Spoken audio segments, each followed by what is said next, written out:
G'day ladies and gentlemen, Tubes Taylor here with Duff TV. I'm at the Brighton Footy Club at the 2018 SFL season launch, and I'm joined by a man from the Hobart Footy Club, Mark Beck. Becky, thanks for joining us on Duff TV. No worries, thanks very much. Looking forward to it. Mate, 2018 season just around the corner. How's the pre-season been at the Hobart Footy Club? It's been an interesting pre-season. We've probably been dealt a little bit of a blow with not having our usual pre-season location. We usually train at the Crossroads, obviously up at the Domain complex, but with the redevelopment of the TCA, North Hobart Cricket Club have been pushed up there, and so we've had to train at various locations over the summer, which has been a bit challenging, but we've managed to find a little home in Cosgrove High School, which is obviously not a big ground, but it's been okay, and we've obviously had a couple of different locations apart from that as well, but we're trying not to let it get to us and made the most of the situation, I guess. And your club's come together with a few new recruits. I saw Liam Azzaparty's come up from the Hobart City Demons, or now the North Hobart Footy Club, but you've got a couple of others down there as well.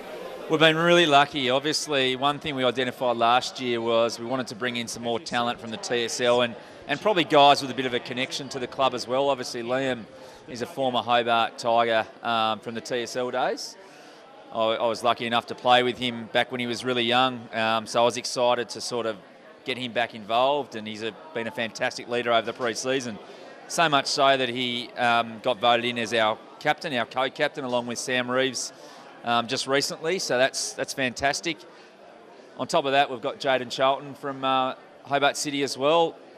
He's got some really close friendships with a few of our boys, so he was obviously a target for us, and a target we sort of put out there pretty early on, and very, very happy to get him on board as well. And yeah, we've managed to bring in a few other guys from outside, probably more so returning players who didn't play last year, like your Tim Dennis and Hayden Trivett type, sort of hard nuts who will be really add to our midfield grunt, I guess. Have you managed to keep your under-18 side as well, that obviously won the premiership last year, together, and they'll come into the senior side potentially as well? Yeah, we're certainly going to have two of those guys. I guess we identified about 5 of the top guns from our under-18 team last year, and we really wanted to sign them up pretty quickly, which we did.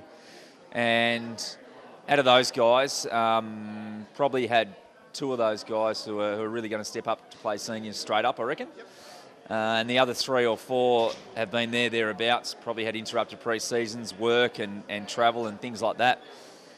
And the rest of the team, hopefully, are going to push up to either reserves or senior level at some point throughout the year, and then obviously we really want the others to stay around and play under 18s or under 19s, depending on what happens there. So your aspirations for 2018 season, what are they at the Hobart Footy Club?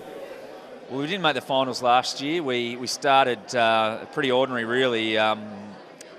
Lost a couple of games by heavy margins at the start of the year, and then slowly got back on track and missed out in the finals by a couple of games in the end. So we've got to make the finals this year, and obviously bringing those players in, we really hope to do that. And it's exciting for the Hobart Footy Club this year to have a SFLW side in the competition this year. How's that looking? Well, that's been fantastic. We didn't know how that would go really originally, because we put it out there probably about October, and didn't sort of know if we'd get the numbers straight up. Callum Upchurch, one of our directors, has been fantastic with that. He sort of got around a couple of the contacts he knew, and from that point on, it sort of just grew legs. And once we got a coach appointed, she's obviously got some great experience in the female game, and from that point on, the numbers grew, and we've got sort of 25 on the track for the women's team, and they've been fantastic. And one of the great things with having a women's team on board is that it just increases the number of people who got the footy club. Yeah. We had a function the other night with about 120 there, including obviously the male players and the girls players, which was great for our footy club. So absolutely, been fantastic. Mate. Well, mate, thanks so much for joining us, Mark Beck, and all the best for the 2018 season. No worries. Thanks very much.